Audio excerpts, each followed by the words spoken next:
7 лет бесконечных тренировок, панических атак и чужих громких дебютов. Сегодня мир знает его как великого лидера группы Stray Kids. Давайте отмотаем время назад и посмотрим на реальную цену успеха. Мы переносимся в теплый и совершенно беззаботный австралийский город Сидней. Кристофер Банн растет активным ребенком в очень поддерживающей, любящей семье. Мальчик серьезно занимается спортивным плаванием и берет частные уроки музыки. У него есть все шансы на спокойное и абсолютно стабильное будущее. Но внутри 13-летнего подростка горит мечта стать звездой огромной сцены. В 2010 году корейская компания объявляет глобальное прослушивание. Крис приходит на кастинг и поражает судей своим мощным потенциалом. Корейские продюсеры немедленно вручают ему билет в совершенно неизвестную страну. Мальчик прощается с семьей и летит в Сеул навстречу мечте. Он еще не знает, что этот рейс станет началом кошмара.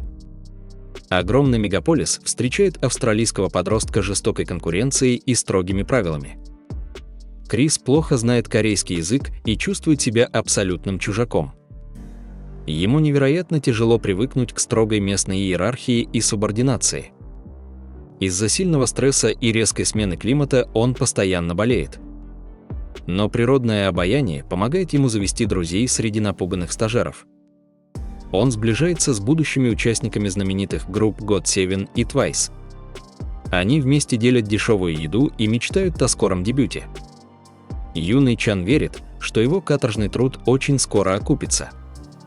Однако суровая реальность корейского шоу-бизнеса быстро ломает его светлые иллюзии. Агентство постоянно откладывает создание новой мужской группы по финансовым причинам. Проходит первый год тяжелых, изнурительных тренировок в сырых подвалах компании. Затем незаметно проходит второй, третий, четвертый год без реальных гарантий. Бан Чан с нарастающим ужасом наблюдает, как его близкие друзья дебютируют. Сперва дерзкие участники GOT7 громко заявляют о себе на весь мир. Затем девушки из TWICE становятся главными национальными любимицами Южной Кореи. Даже талантливые музыканты из Day6 получают свой честно заслуженный шанс. Все его товарищи покидают общежитие и становятся богатыми популярными суперзвездами. Чан искренне поздравляет друзей, скрывая за улыбкой разрывающую сердце боль. Он возвращается в темный зал и бьет кулаками в бетонную стену. 7 лет – это гигантский срок для стремительно меняющейся музыкальной индустрии. Вокруг появляются новые, гораздо более молодые и энергичные лица стажеров. Руководство компании начинает открыто сомневаться в его коммерческом и творческом потенциале. Сотрудники злобно шепчутся, называя его безнадежным и слишком старым для старта. Бан Чан стремительно проваливается в глубокую и разрушительную клиническую депрессию. Он начинает искренне верить, что совершенно бездарен и никому не нужен. Мысли о возвращении в Австралию с позором не дают ему спать. Токсичная вина перед родителями съедает истощенного парня каждый божий день. Чтобы окончательно не сойти с ума, он маниакально изучает программы для музыки. Он проводит бессонные ночи, создавая сотни авторских битов в студии. Написание агрессивных треков становится его единственным спасением от поглощающего безумия. Однажды высшее руководство внезапно вызывает измотанного парня в свой главный кабинет. Ему дают последний и невероятно жестокий шанс на спасение карьеры. Компания поручает ему беспрецедентную задачу самостоятельно собрать новую музыкальную группу. Вся ответственность за будущий масштабный проект полностью ложится на его плечи. Если эта экспериментальная команда провалится, его немедленно и с позором выгонят. Бан Чан начинает внимательно изучать десятки молодых стажеров огромного агентства. Он отбирает 8 ребят, в чьих глазах видит дикий творческий огонь. Он выбирает тех, с кем чувствует невероятную мистическую духовную связь. Чан становится для испуганных подростков не просто строгим лидером, а настоящим отцом. Они придумывают имя Stray Kids, что означает «брошенные и потерянные дети». Но расчетливое агентство приготовило им еще одно психологически жестокое испытание. Они обязаны доказать свою ценность через публичное телевизионное шоу выживания. За каждым их робким шагом теперь пристально следят миллионы строгих зрителей. Главный продюсер постоянно критикует их выступления и жестко давит на психику. Он требует идеальной синхронизации и угрожает навсегда расформировать неопытную группу. Бан Чан перестает спать сутками, создавая музыку и ставя сложнейшую хореографию.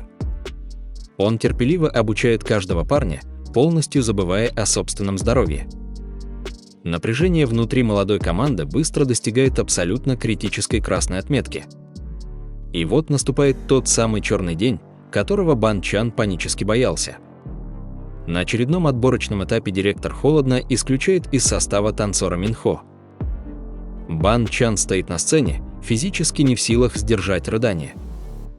Он чувствует себя жалким лидером, который не смог защитить свою семью. Но настоящий сокрушительный удар поджидает его в следующих телевизионных эпизодах. Из-за проблем с корейским произношением шоу покидает его австралийский земляк Феликс. В этот проклятый момент хрупкий мир Бан Чана рушится на мелкие осколки. Он подходит к плачущему Феликсу и произносит фразу, разбившую сердце фанатов. Он сломленно извиняется, что не уберег его от этого болезненного исключения. В ту страшную ночь лидер закрывается в студии и воет от отчаяния. Он готов отдать собственную мечту, лишь бы вернуть этих парней обратно. К огромному счастью, массовая поддержка зрителей ломает планы жестокого руководства. Агентство вынужденно возвращает исключенных участников обратно в финальный утвержденный состав группы. Stray Kids триумфально дебютирует, публично доказав свою абсолютно неразрывную братскую связь. Казалось бы, теперь можно спокойно выдохнуть и наслаждаться заслуженными лучами славы. Но самые изматывающие и тяжелые испытания для Бан Чана только начинаются прямо сейчас. Сразу после дебюта группа сталкивается с непробиваемой стеной непонимания корейской публики. Их дерзкую музыку массово называют раздражающим шумом и бессмысленным набором резких звуков.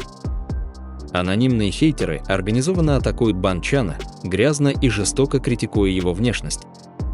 Его публично называют уродливым и требуют немедленно покинуть свою же группу. Любой нормальный человек быстро сломался бы под таким невероятно токсичным социальным давлением. Но Бан Чан с головой уходит в круглосуточную студийную работу над альбомами. Вместе с рэперами Чинбином и Ханом они создают мощное продюсерское трио «Три Рача». Они принимают абсолютно дерзкое решение писать каждую песню для группы только самостоятельно. Чан маниакально работает по 20 часов, полностью игнорируя сильную физическую боль. У него стремительно развиваются серьезные проблемы со сном, хроническая усталость и панические атаки. Он питается только черным кофе, чтобы не упасть в обморок прямо за пультом. Зрители часто замечают на трансляциях его красные глаза и болезненно бледную кожу. Он сознательно жертвует здоровьем, чтобы группа ни от кого финансово не зависела. В этом пугающем трудоголизме скрывается его глубокий детский страх снова остаться ни с чем. Но именно в этот темный период он находит уникальный способ справляться с демонами. Он запускает регулярные интернет-эфиры, известные всему миру как легендарная комната Чана. Каждую неделю, несмотря на дикую усталость, он выходит на связь с фанатами. Он становится абсолютно бесплатным и надежным психологом для миллионов одиноких подростков. Парень, страдавший от суицидальной депрессии, теперь бережно лечит чужие разбитые души. Он внимательно слушает чужие проблемы и говорит невероятно важные слова искренней поддержки. В самом конце каждой трансляции он обязательно тянется к камере и виртуально обнимает зрителей. Эта потрясающая искренность создает самую преданную и мощную фанатскую базу в корейской музыке. Люди видят живого, глубоко раненого, но невероятно теплого и очень доброго человека. Он превращает свою собственную душевную тьму в согревающий свет для совершенно незнакомых людей. Годы этого каторжного и кровавого труда наконец-то начинают приносить свои грандиозные финансовые плоды. Группа Stray Kids громко взрывает музыкальные чарты и становится настоящим глобальным культурным феноменом. Они легко собирают огромные многотысячные стадионы в Америке, Европе и по всей Азии. Их новые музыкальные альбомы продаются гигантскими тиражами в десятки миллионов дорогих копий.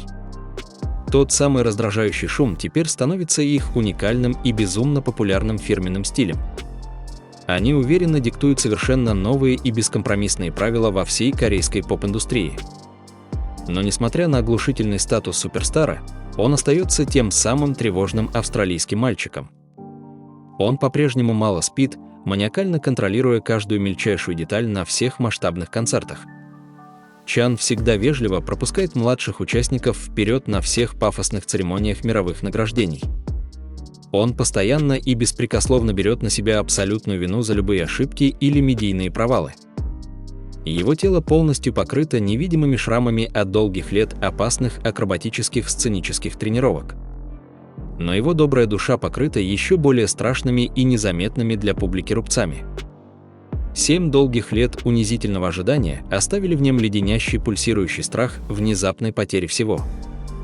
Жуткий страх того, что однажды это чудо растворится по случайному щелчку чужих пальцев.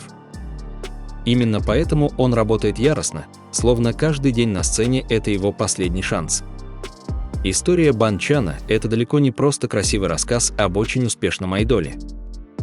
Это монументальный памятник человеческой стойкости и абсолютно фанатичной преданности своей единственной главной мечте. Это живое доказательство того, что по-настоящему великие вещи никогда не даются людям легко. Когда вам однажды покажется, что весь мир категорически отвернулся от ваших гениальных идей. Когда вы горько почувствуете себя сломанным и лишним на этом чужом празднике жизни. Вспомните замученного подростка, который 7 лет со слезами смотрел в спины уходящим друзьям. Упрямого парня, который из собственных слез, пота и крови построил настоящую несокрушимую музыкальную империю. Он не просто удачно выжил в самой жестокой и токсичной индустрии развлечений нашей планеты. Он жестко взял эту индустрию за горло и заставил играть исключительно по своим правилам. Настоящий и сильный лидер – это не тот, кто гордо стоит на самой вершине. Это тот, кто, стиснув зубы, держит скалу, чтобы другие могли безопасно подняться к солнцу.